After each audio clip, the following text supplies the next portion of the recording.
नमस्कार, न्यूज 4.0 में आप सभी का स्वागत है। मैं हूं आपके साथ पूर्णिमा मिश्रा। मेरे साथ मौजूद हैं शिखा, आकांक्षा और धीरेन्द्र। सबसे पहले बात देश के 10 राज्यों की 37 राज्यसभा सीटों की करते हैं और इसके लिए जारी चुनावी प्रक्रिया आज अपने अंतिम चरण में है। 37 में से 26 उम्मीदवार पहले ही निर्विरोध चुने जा चुके हैं। अब सारा ध्यान 3 राज्यों की उन 11 सीटों पर है जहां उम्मीदवारों की संख्या उपलब्ध सीट से ज्यादा होने की वजह से आज वोटिंग हुई। जिन सीटों पर वोटिंग हुई उसमें बिहार की 5 राज्यसभा सीटें, ओडिशा की 4 राज्यसभा सीट और हरियाणा की 2 राज्यसभा सीट शामिल है।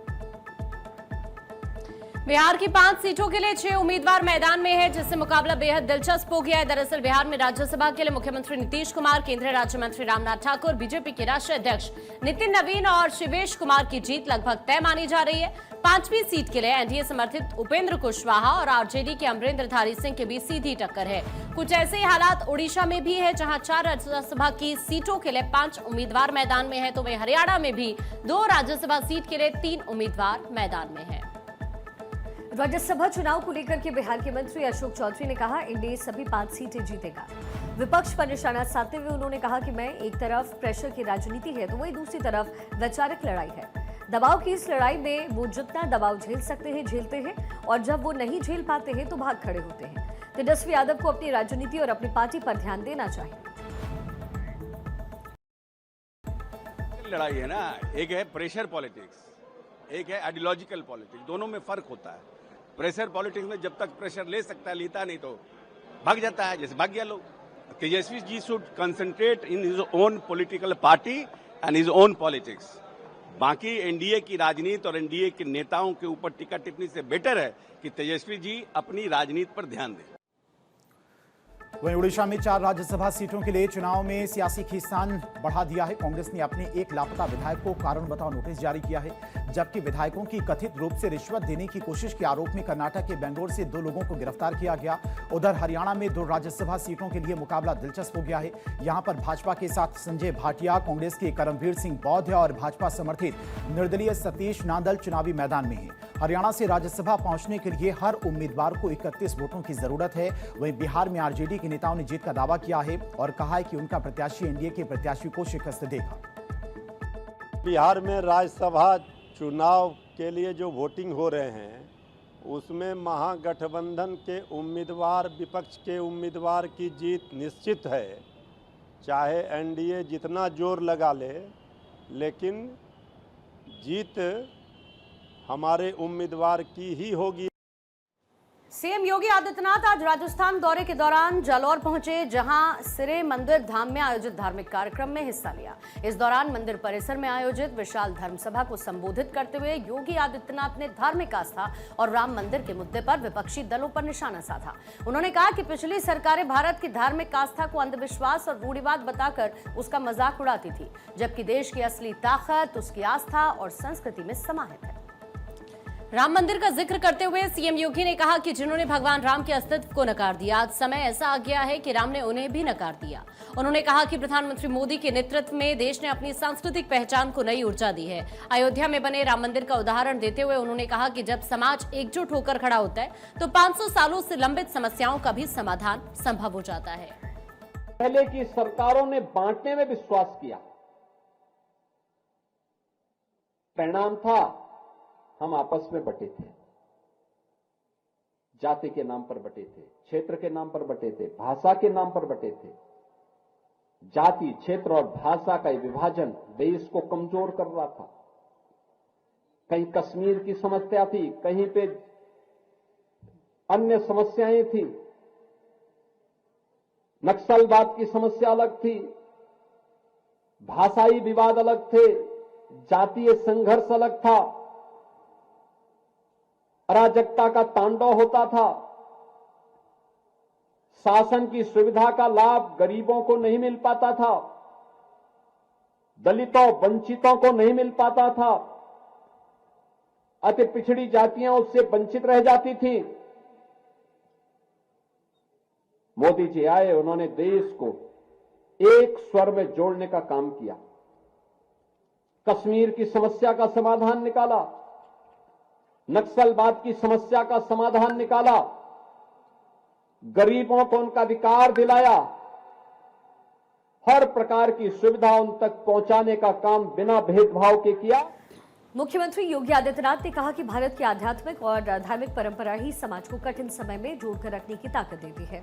उन्होंने लोगों से जातिवाद और सामाजिक विभाजन के ऊपर उठ करके राष्ट्र निर्माण में योगदान देने का आह्वान किया। योगी ने कहा कि जाति सामाजिक व्यवस्था का हिस्सा हो सकती है, लेकिन जातिवाद समाज के लिए घातक है और इससे समाज कमजोर होता है। बाबा मत्स्यनाथ पीठ स्थल बोहर में जाकर के देखेंगे, वहां पर मंदिर का भव्य निर्माण, वहां पर स्वास्थ्य के लिए, शिक्षा के लिए, लोक कल्याण के लिए अनेक कार्यक्रम उसके माध्यम से वहां पे संचालित हो रहे हैं। अपने लिए नहीं, समाज के लिए, व्यक्ति के लिए नहीं, समिष्टि के लिए, सबको एक साथ जोड़ने का सामर्थ्य बिना भेदभाव के प्रत्येक को उसका अधिकार प्राप्त हो जाए, बिना भेदभाव को उसका हक मिल जाए, सम्मान मिल जाए। आप फतेहपुर में चले जाइए, बाबा अमृतनाथ जी के पावन पीठ पे, वहां पर आध्यात्मिक वातावरण की अपनी एक अनुभूति अलग होती है। वहां पे लोक कल्याण भी है, भक्ति भी है, साधना भी है और समाज को अपने में जोड़ करके उस सामर्थ्य के माध्यम से लोक कल्याण का एक बड़ा अभियान भी है। इधर महाराष्ट्र में फडणवीस सरकार ने विधानसभा में अवैध धर्मांतरण को रोकने के लिए एक नया विधेयक पेश किया। इस बिल का उद्देश्य जबरन, धोखाधड़ी, लालच या शादी के जरिए किए जाने वाले धर्म परिवर्तन पर रोक लगाना है। इस बिल को धर्म स्वतंत्रता बिल 2026 कहा जा रहा है और अगर ये बिल महाराष्ट्र विधानसभा में पास होता है तो महाराष्ट्र ऐसा कानून लागू करने वाला देश का 10वां राज्य बन जाएगा। विधेयक के मुताबिक अवैध धर्मांतरण के दोषी पाए जाने पर 2 से 7 साल तक की जेल और 1 लाख रुपए तक के जुर्माने का प्रावधान किया गया है। वहीं अगर धर्म परिवर्तन किसी नाबालिग महिला, मानसिक रूप से अस्वस्थ व्यक्ति या SC/ST वर्ग के व्यक्ति का किया जाता है तो जुर्माना बढ़ाकर 5 लाख रुपए तक भी किया जा सकता है। इसके साथ ही सामूहिक धर्मांतरण के मामलों में 7 साल की सजा और 5 लाख रुपए तक के जुर्माने का प्रावधान रखा गया है। इस विधेयक में खास प्रावधान ये भी है कि अवैध धर्मांतरण के जरिए हुई शादी से पैदा हुए बच्चे का धर्म वही माना जाएगा जो उसकी मां का शादी से पहले था। साथ ही अगर कोई व्यक्ति स्वेच्छा से अपना धर्म बदलना चाहता है तो उसे धर्म परिवर्तन से कम 60 दिन पहले जिला मजिस्ट्रेट को इसकी सूचना देनी होगी और धर्म बदलने के बाद घोषणा पत्र भी जमा करना अनिवार्य है। सरकार के मुताबिक इस कानून के तहत ऐसे मामलों को गंभीर और गैर जमानती अपराध माना जाएगा। हालांकि विपक्षी दलों ने इस विधेयक का विरोध करते हुए इसे व्यक्तिगत स्वतंत्रता और निजता के अधिकार के लिए खतरा बताया। विपक्ष का कहना है कि इस तरह के कानून से लोगों के निजी फैसलों में सरकारी हस्तक्षेप बढ़ सकता है। ओडिशा से एक दर्दनाक हादसे की खबर आई जहां पर कटक स्थित SCB मेडिकल कॉलेज में भीषण आग लगने से ICU में भर्ती 10 मरीजों की मौत हो गई। हादसे के बाद अस्पताल में अफरा तफरी मची। आग लगने के फौरन बाद अस्पताल में मौजूद कर्मचारियों और दमकल विभाग ने कोशिशें की और राहत और बचाव कार्य की शुरुआत की। कई मरीजों को सुरक्षित भी बाहर निकाला गया है। सुबह करीब 3 बजे ट्रॉमा केयर यूनिट की पहली मंजिल पर स्थित ICU में आग लग गई। कुछ ही मिनटों में पूरे वार्ड में धुआं भर गया। उस समय ICU में करीब 23 मरीज भर्ती थे, जिनमें से कई लाइफ सपोर्ट सिस्टम पर थे। आग और धुएं के बीच मरीजों को बाहर निकालने की कोशिश में अस्पताल में कम से कम 11 कर्मचारी भी झुलस गए। शुरुआती जानकारी के मुताबिक आग शॉर्ट सर्किट की वजह से लगी हो सकती है। लगने लगा तो उनको क्या करें, सबको बोले कि बाहर चले जाओ यहाँ से। मेडिकल के अंदर में आग लग गई है तो हमारा पेशेंट भी ICU के अंदर में था। अब सुनने में आया है कि 8-10 लोग उसमें डेथ हो गए हैं। तो हम लोग बेचैनी में आए तो हम लोग का पेशेंट भी अंदर था। तो हम लोग को किसी कुछ पूछ रहे हैं तो कोई कुछ नहीं बोल रहा है। बोला अभी किसी को छोड़ा नहीं जा सकता। नहीं कोई नहीं देखने दे, हम मुलाकात तो नहीं होने देता है। हमारा बोलता है तो ये जाओ उधर जाओ, मार के देख लाता है। क्या करें। 2 बजे तो घटना घट गया है। घटना है जब आग लग गया, बोला आप लोग नीचे जाइए। क्या हो या ना, आप लोग नीचे जाइए, कुछ नहीं बताया। जब नीचे आ रखा देखा ना आग जल रहा है, तब पेशेंट को बोले पेशेंट का कुछ नहीं होगा, तुम लोग घबराए मत। तब आ रखा देखा ना पेशेंट सब जल गया है। तब नीचे लेके आ रहा, नीचे देखा तो पेशेंट को जब देखने जा रहा है, बोला अभी नहीं देखने देगा। वहाँ से ढूंढ रहा है, पेशेंट नहीं, अभी भी नहीं मिला। हमारा पेशेंट चाहिए। 10 लोगों की मौत हो गया। घटना की जानकारी मिलते ही ओडिशा के मुख्यमंत्री मोहन चरण मांझी मौके पर पहुंचे और हालात का जायजा लिया। उन्होंने पीड़ित परिवारों से मुलाकात कर संवेदनाएं व्यक्त की और मृतकों के परिजनों को 25-25 लाख रुपए मुआवजा देने का ऐलान किया। इसके साथ ही पूरे मामले की उच्च स्तरीय जांच के आदेश भी दिए गए।